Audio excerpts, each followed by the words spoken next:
Welcome to Community Spotlight. I'm Mary McNamara, Director of the Cleveland Department of Aging. And with me today is Tiffany Scruggs, Vice President of Client Services at the Greater Cleveland Food Bank. Welcome, Tiffany. Thank you so much for having me. Really glad to be here today. Thank you. So Tiffany, first, curious just who you are, how long you've been at the food bank, and a little bit more about your role there. Sure. So I'm happy to be on staff at the Greater Cleveland Food Bank for a little over 6 years. Prior to that, spent 12 years at a partner organization, and what that means is just in terms of distributing food to the community. So I've been a part of the food banking network for almost 20 years.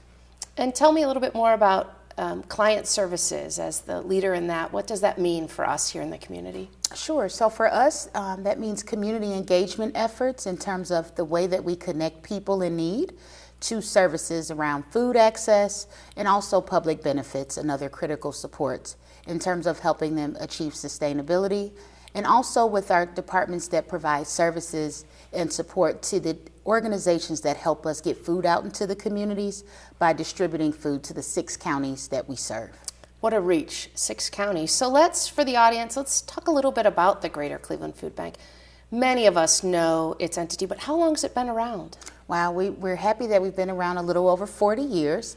Our mission is to ensure everyone has the nutritious foods that they need every day. And so we do that in 2 different ways. One is obviously through the distribution efforts, as we offer 14 different feeding programs that helps to reach our children in need, our seniors in need, those with health challenges, but also just the general community that's income eligible. And also by connecting individuals to SNAP, which is food stamps, which is, I know, what we're going to talk some about today, but that still serves as our nation's largest defense against hunger in terms of hunger relief programs. Well, and I know many of us probably have seen your great building that is right off Route 2, the Shoreway, in, I think, the Ward 8 neighborhood. Correct. We recently, the community's been so thoughtful in terms of allowing us to be able to create our expansion program. Through that, we just opened up our new food distribution center, which has allowed us the ability to increase our own capacity so that we can provide more food to those individuals in need throughout our 6 counties. Well, great, Tiffany. Thanks so much. So let's talk today about the SNAP emergency allotment. And that's a really critical issue that many people in our community are experiencing. But first, I think before we get into that change in SNAP, what is SNAP and how does it help families? Sure. So SNAP also stands for food stamps. Okay, so SNAPS is the Supplemental Nutrition Assistance Program. Easier known as SNAP, right? Easily known as SNAP. And individuals still know it as food stamps. Okay. And so that is our nation's first line of defense in terms of anti-hunger relief efforts. SNAP provides 9 times the amount of food as food banks. So for example, the 50 million meals that we provided last year to our community members, you do the math, I'm a social worker by trade, but SNAP provides 9 times the amount of that. And so what we've seen throughout the pandemic is that individuals have actually achieved food security, which means they know where their next meal is coming from because of these additional benefits that unfortunately went away last month because of federal changes to the benefit process. And so, Tiffany, this impacts every individual on SNAP, this change? Absolutely. So regardless if you were a recipient throughout the pandemic or if you were started to receive benefits before the pandemic began, you and your household receive the maximum benefit and also additional benefits. So what that means, you have your base benefit, which is your first of the month deposit, and then you have your second additional emergency benefit. For many households, as I mentioned, that help them achieve food security. For our senior households, that means $281 a month that many of our seniors were accustomed to receiving this past 3 years. And unfortunately, starting this month, they will decrease to $23 a month. So that's an important piece we want to get out to the community, that this change became effective in March of 2023. It ended in February. Correct. And so individuals are going to see a decrease in the amount of their SNAP benefit. It sounds like it varies based on their situation, their household size. but every individual will see some decrease in their SNAP benefit. Would that be accurate? That is accurate. Okay. And on average, what we know individuals receive in terms of a $95 per month reduction in terms of the benefits they were previously receiving throughout the pandemic. So that's the minimum is $95. Correct. So I think an important piece I'd be interested in learning more about and sharing with the viewers is how do people find out or how have they heard about this decrease? I imagine they've gotten communication from Cuyahoga County Job and Family Services. Correct. Via mail, phone, email. What other efforts have taken place and what should they know now? Sure. So there's been a tremendous amount of media awareness in terms of what the ways that individuals will receive this information. Letters in the mail in terms of our statewide efforts and also local efforts, so Ohio Department of Jobs and Family Services, along with your local county Jobs and Family Services. Individuals should have received a notice that outlines what their base benefit amount, so that's what they were originally eligible for. But they also received information, that same letter that described that they would no longer receive that emergency allotment, which we're concerned about not only our senior households. We know that if you're a working parent with 2 children, some reductions that we know is taking place can be $560 per month reduction for a household with children. And once again, as you mentioned, that varies in terms of some of the additional deductions that you would be eligible for that will be approved by our local Jobs and Family Services entities. These are significant numbers, so we want to make sure people know what their base benefit is. So what are the best ways if they missed that piece of mail or missed a phone call about it? Is there a number they could call to find out what their balance is on there? So what is that number, Tiffany? And we'll put it up on the screen as well. Sure. So thank you, Mary. I think that is a part of strategy as we help individuals prepare for their new food income, right? That number is 866-386-3071, and that is the actual Ohio EBT, which is your SNAP card where your benefits are loaded. That is the toll-free line where individuals can call to retrieve their balance, which is what we encourage individuals to do before they go to the grocery stores. I was just thinking of a scenario yesterday where I was trying to help a senior at a local grocery store to try to manage that because she was just unaware of that reduction. And so you could imagine being in line, preparing your grocery list based on the amount of dollars that you anticipated on shopping with. And to learn of such a sharp decrease at that moment is what we are fearing is going to happen more often in our communities. So we want to make sure people know that they can call that number, find out their balance now. Yes. And dollars they didn't spend before on their SNAP benefit, am I correct? Those roll over. So if they didn't spend all of their February allotment, those dollars would still be in their March account. Correct. Those SNAP benefits roll over month to month. So if you did not spend a benefit, those will continue to roll over. Even if you don't spend all of your allotment in March, those additional dollars will roll over to April and the next month, and so on and so forth, so that you don't have to worry about absorbing or spending all of your available dollars that are on your EBT card. Tiffany, I imagine a question many people have is there anything I can do? Is there a chance to appeal or reactivate these? And so what's the reality out there? The reality is, unfortunately, no. There's nothing that we can do yet in terms of this federal change because of changes within Congress. But what you can do is, as I mentioned, making sure you're aware of your balance, making sure that you have changed and updated your address. If you've moved at all within these last 3 years and you have not changed your address with your local Jobs and Family Service offices, if you have a new telephone number, those level of details are must-have so that Jobs and Family Service entities can stay in touch with our neighbors in terms of changes like this. And so I encourage you to make sure that that information is updated as well. Okay. It's good information to share. So Tiffany, you've talked a little bit about this, but what kind of impact do you think this is going to have on our community? Sure. So, I'll start here with Cuyahoga County. For example, because of this change, we're going to see a $23 million per month reduction in terms of SNAP benefits that people are going to no longer receive. But think about our EBT retailers and local grocers and farmers markets who have established their staffing structure based on this revenue that they've received for the past 3 years. So we are concerned that that could also lead to job loss.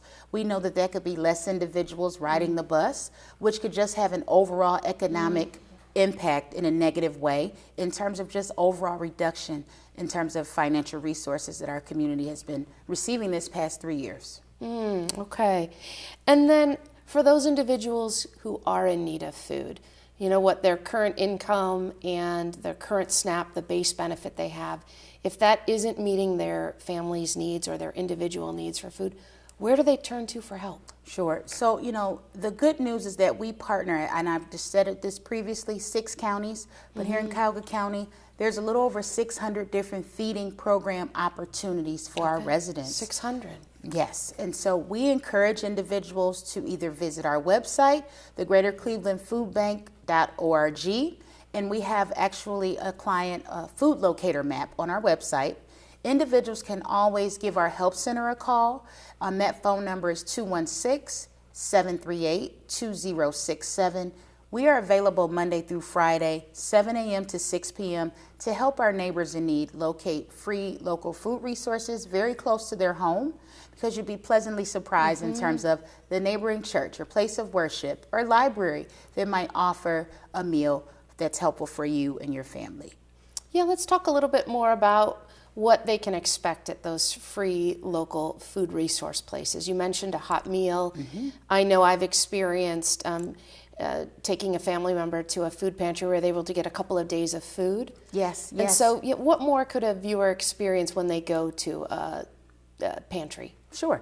So as I mentioned, we do offer 14 different feeding programs. And so it could be a traditional pantry location that's actually located in a brick or mortar.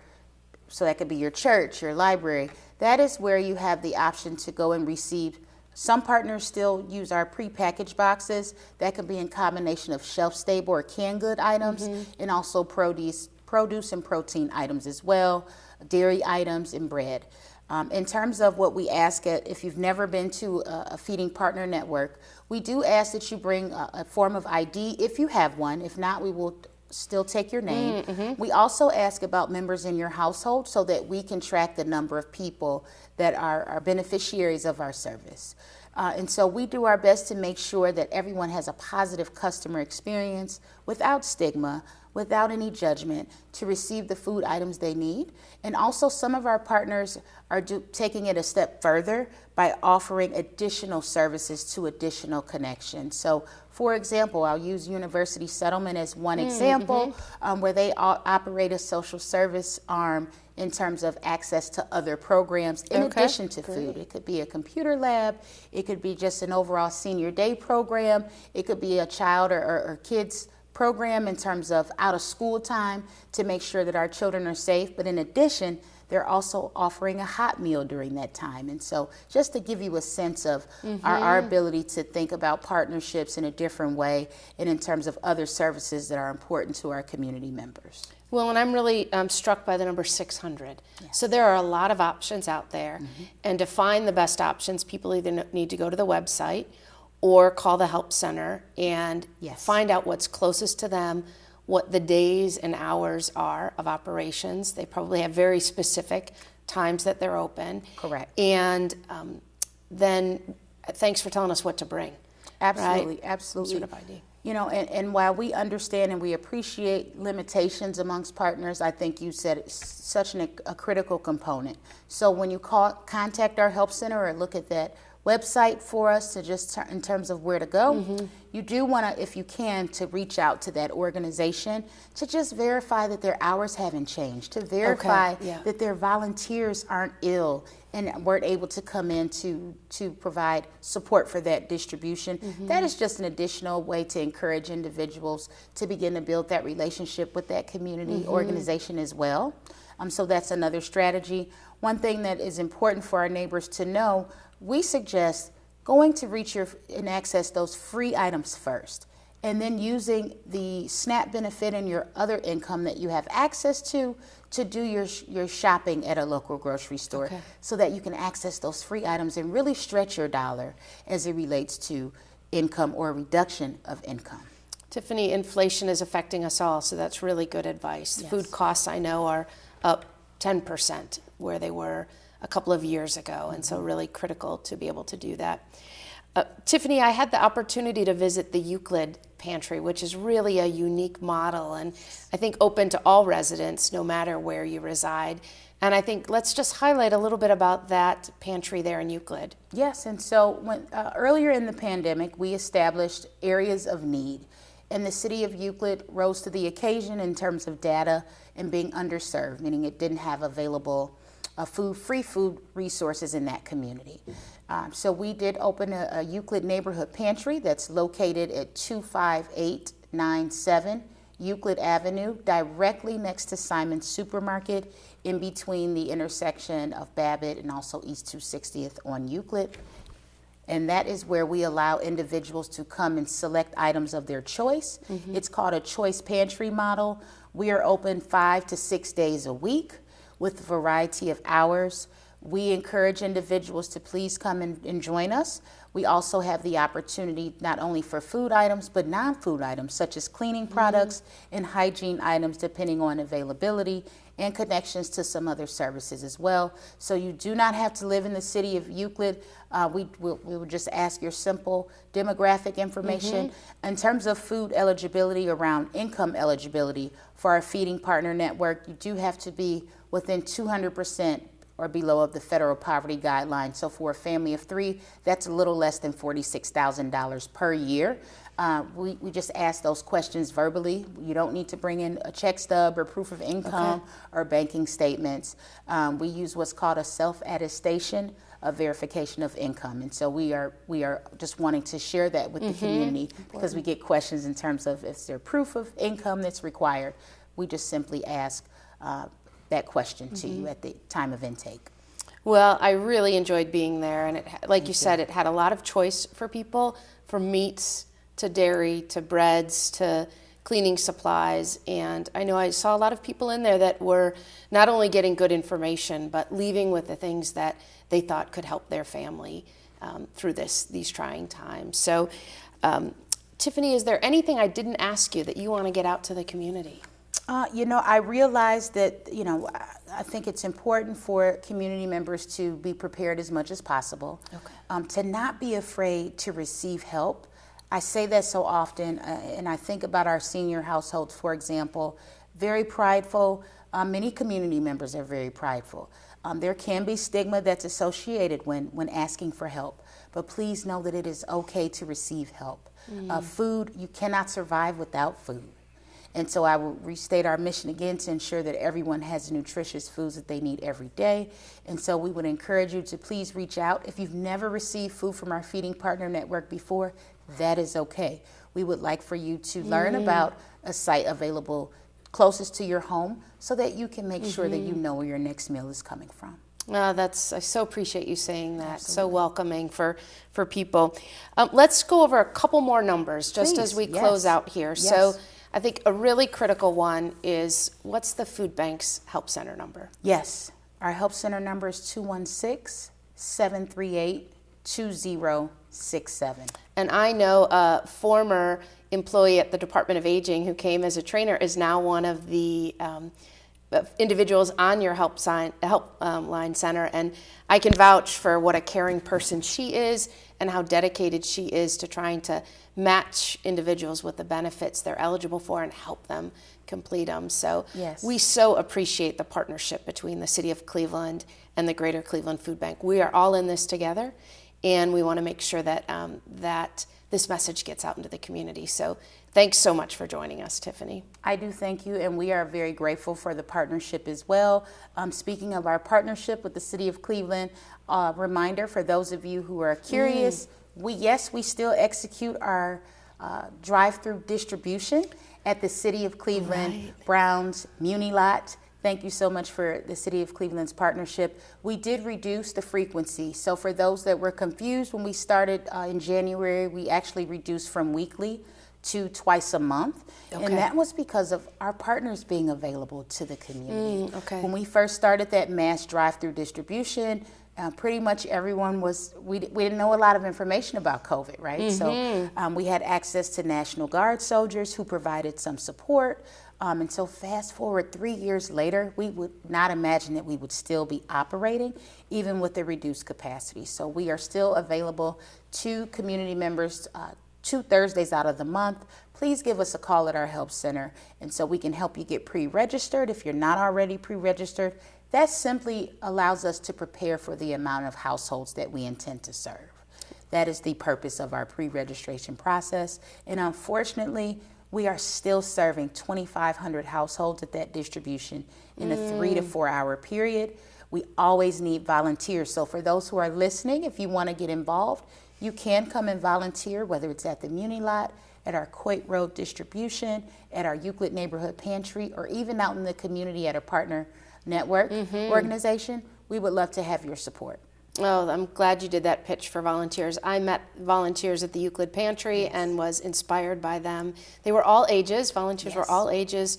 Everyone can pitch in and help during this time. And it's a really exciting thing happening down at Muni Lot. I think there's a lot of energy, but it also meets a real need for people. So thank you for your leadership in that. And I'm glad people have the phone number to call to find out which day it is, right? Now that it's 2 times a month. So yes. Great. Anything else, Tiffany? Thank you. I just appreciate the resiliency of our community. Community members have really had a tough time. And this is a hardship, but we will make it through together. And so just know that there's help available. I can't say that enough. There's help available. Well, that's a great message to end this segment on. Help is available. And with that, thank you for watching Community Spotlight. I'm Mary McNamara. We'll see you next time.